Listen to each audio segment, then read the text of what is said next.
नमस्कार दोस्तों, मैं सत्यम मिश्रा आप सभी का अपने YouTube चैनल टीसी लर्नर्स में स्वागत और अभिनंदन करता हूं। दोस्तों आज मैं ईवीएस के कुछ महत्वपूर्ण प्रश्न लेके आया हूं जो कि आपके सीटेट एग्जाम के दृष्टि से दोस्तों बहुत ज़्यादा महत्वपूर्ण है। ठीक है, इनकी एक्सपेक्टेड क्वेश्चन है दोस्तों, इनकी आने की संभावना है। ठीक है दोस्तों, चलिए स्टार्ट करते हैं आज की क्लास का पहला क्वेश्चन। उससे पहले अगर अभी तक आपने मेरे चैनल को सब्सक्राइब नहीं किया है दोस्तों, तो मेरे चैनल को एक बार सब्सक्राइब कर लें, बेल आइकन दबाना ना भूलें। चलिए चलते हैं पहले क्वेश्चन पे।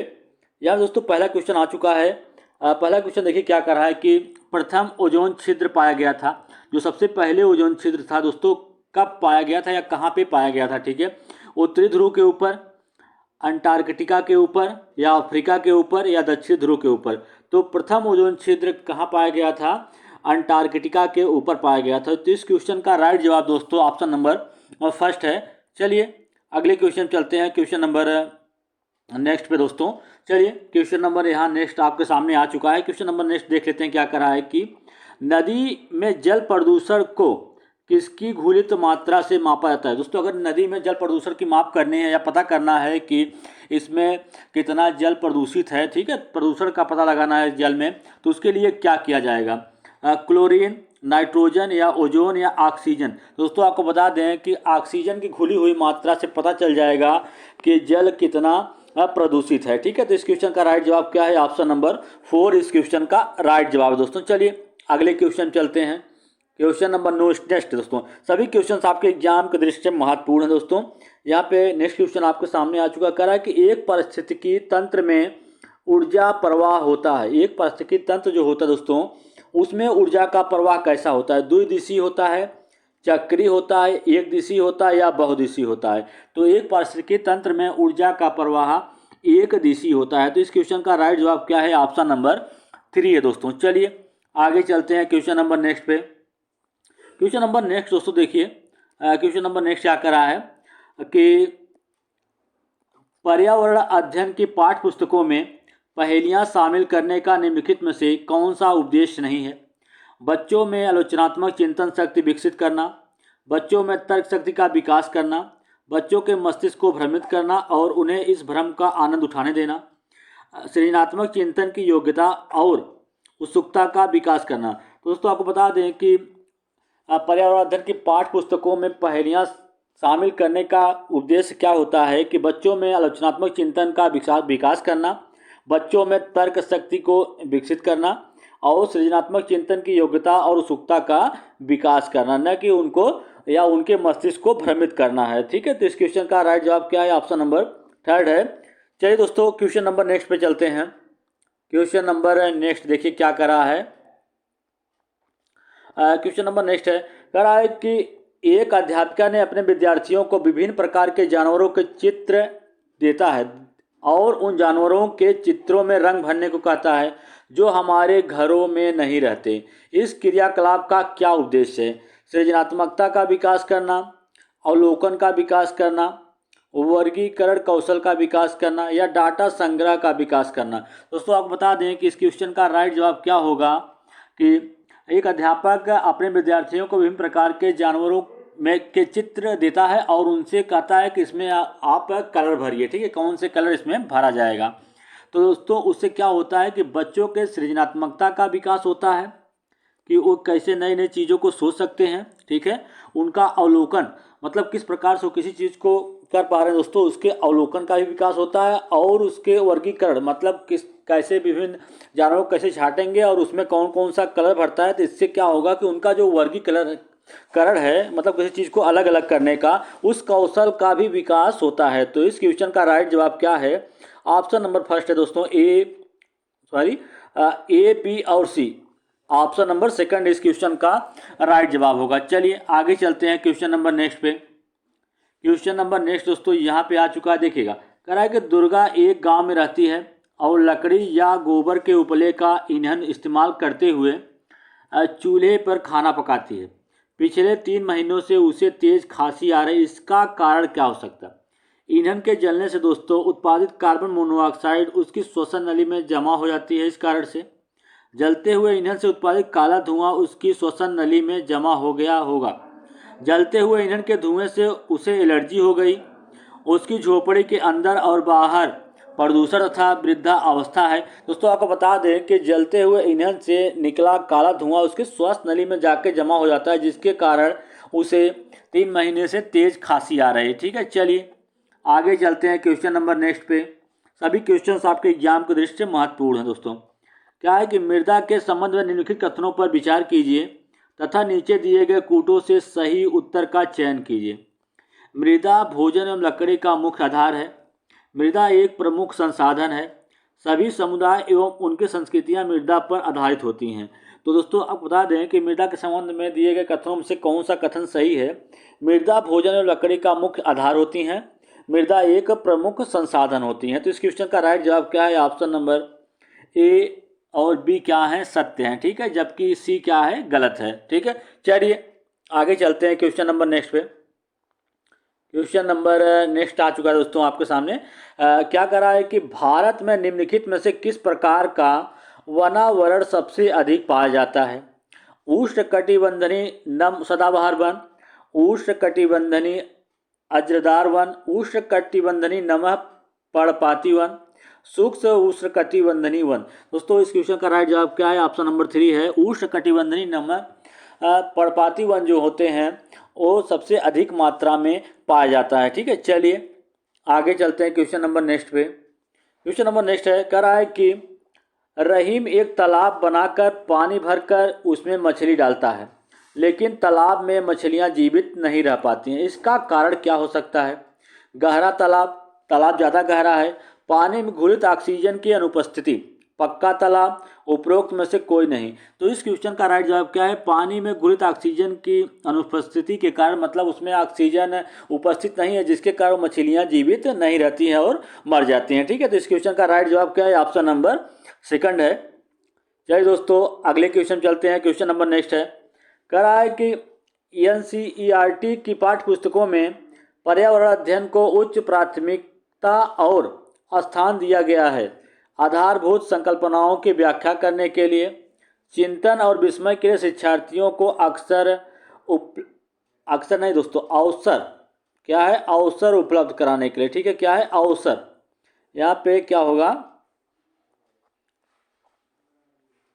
अवसर उपलब्ध कराना। ठीक है, तो इस क्वेश्चन का राइट जवाब दोस्तों यही हो जाएगा, चिंतन और विस्मय के लिए शिक्षार्थियों को अवसर उपलब्ध कराना। जहां अवसर की बात आ जाए दोस्तों बच्चों को, वही आपका क्वेश्चन का जवाब वही राइट होगा। ठीक है, चलिए आगे चलते हैं क्वेश्चन नंबर नेक्स्ट पे। क्वेश्चन नंबर नेक्स्ट है दोस्तों, देखिएगा, कह रहा है कि सुरेश ने खेत में मटर बोने के बाद उसी खेत में बिना खाद का प्रयोग करके गेहूं का ज़्यादा उत्पादन प्राप्त किया।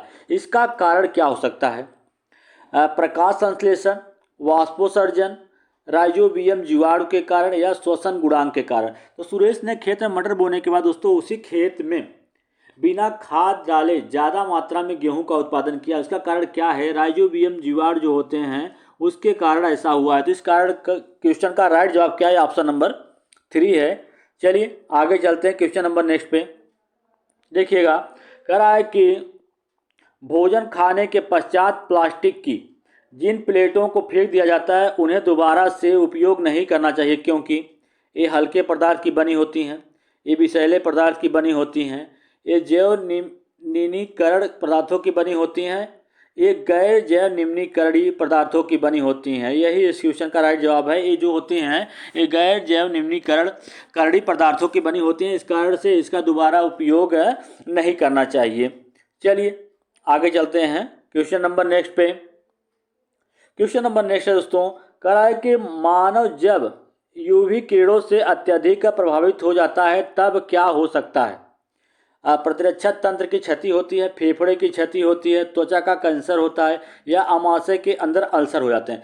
तो जब मानव जब यूवी किरणों से ज़्यादा प्रभावित हो जाता है तब प्रतिरक्षा तंत्र की क्षति होती है, उसके अलावा त्वचा का कैंसर होता है। तो इस हिसाब से इस क्वेश्चन का राइट जवाब दोस्तों क्या है? ऑप्शन नंबर 3 इसका राइट जवाब है। चलिए आगे चलते हैं क्वेश्चन नंबर नेक्स्ट पे। कह रहा है कि पर्यावरण शिक्षा से अभिप्राय है विद्यार्थियों पर अतिरिक्त बोझ डालकर व्यस्त रखा जाए, पर्यावरण का समग्रता से ज्ञान कराना, विद्यार्थियों का मनोरंजन हो, शिक्षा के माध्यम से पर्यावरण को दूषित होने से बचाना। यही दोस्तों इस क्वेश्चन का राइट जवाब है कि पर्यावरण शिक्षा का मुख्य अभिप्राय क्या है कि शिक्षा के माध्यम से पर्यावरण जो पर्यावरण बहुत ज़्यादा मात्रा में दोस्तों दूषित हो रहा है। ठीक है, विभिन्न प्रकार के क्रियाकलाप ऐसे किए जा रहे हैं जिसके कारण पर्यावरण ज़्यादा मात्रा में दूषित हो रहा है।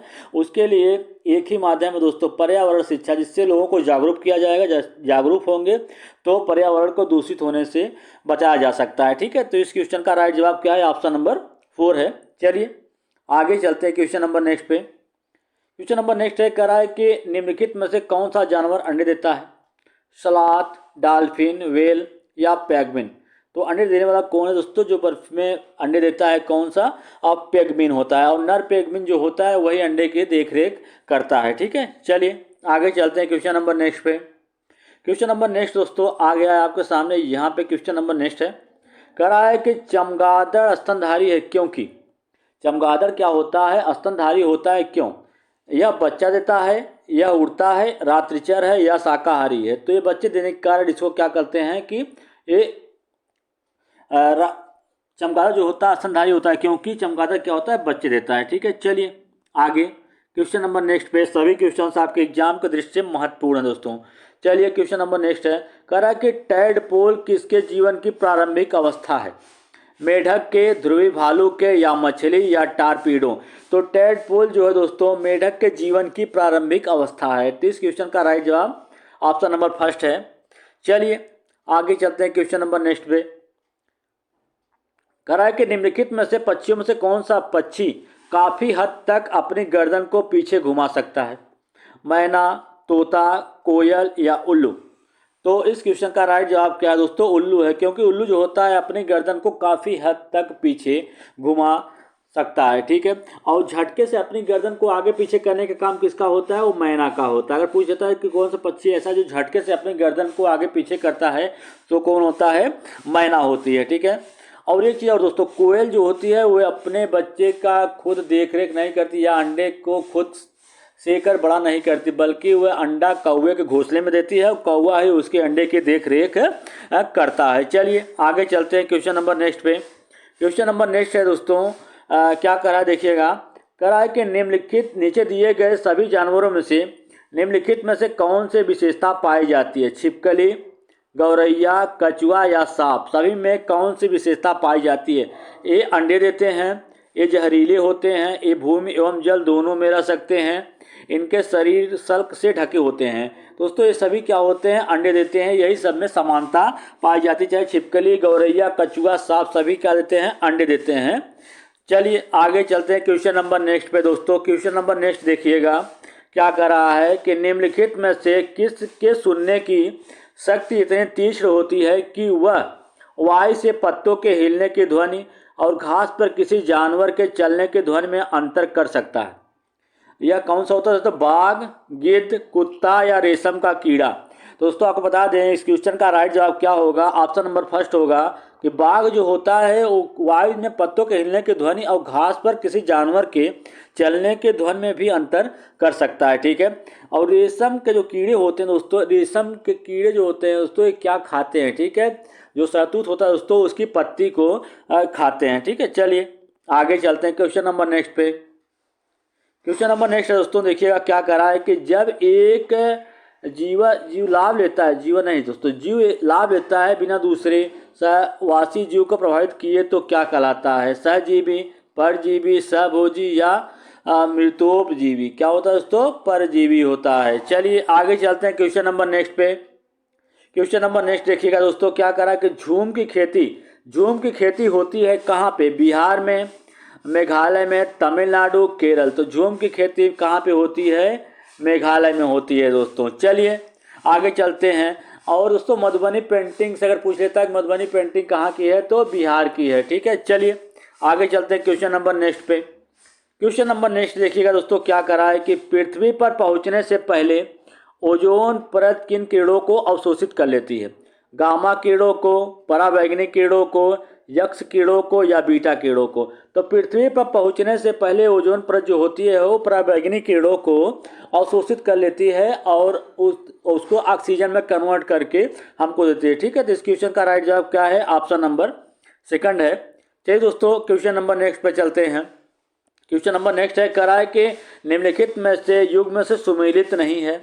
हल्दी पाउडर मेटेलिक येलो सही है, फ्रियान क्लोरोफ्लोरोकार्बन सही है, green house gas carbon dioxide होता है, कंटूर विद जो है भूमि अपर्दन, ये दोस्तों आपका राइट जवाब है क्योंकि यही गलत है। ठीक है, सुमेलित नहीं है। चलिए आगे चलते हैं क्वेश्चन नंबर नेक्स्ट पे। क्वेश्चन नंबर नेक्स्ट देखिएगा दोस्तों, करा है कि बाढ़ से समोविद जो पौधे होते हैं मर जाते हैं, कारण क्या है। पौधों का कोशिका रस पतला हो जाता है, मूल में शोषण रुक जाता है, पौधों का कोशिका रस सांद्र हो जाता है, पानी की अधिकता हो जाती है। दोस्तों आपको बता दें कि बाढ़ में समोविद जो पौधे होते हैं मर जाते हैं, इसका रीजन ये होता है कि मूल में शोषण रुक जाने के कारण ऐसा होता है। तो इस क्वेश्चन का राइट जवाब क्या होगा, ऑप्शन नंबर सेकंड होगा। दोस्तों आज के लिए इतना ही। अगर आपको मेरा वीडियो अच्छा लगे तो लाइक शेयर और सब्सक्राइब जरूर करिए दोस्तों। इसी तरीके से अन्य वीडियो के साथ मैं फिर मिलूंगा, तब तक के लिए धन्यवाद।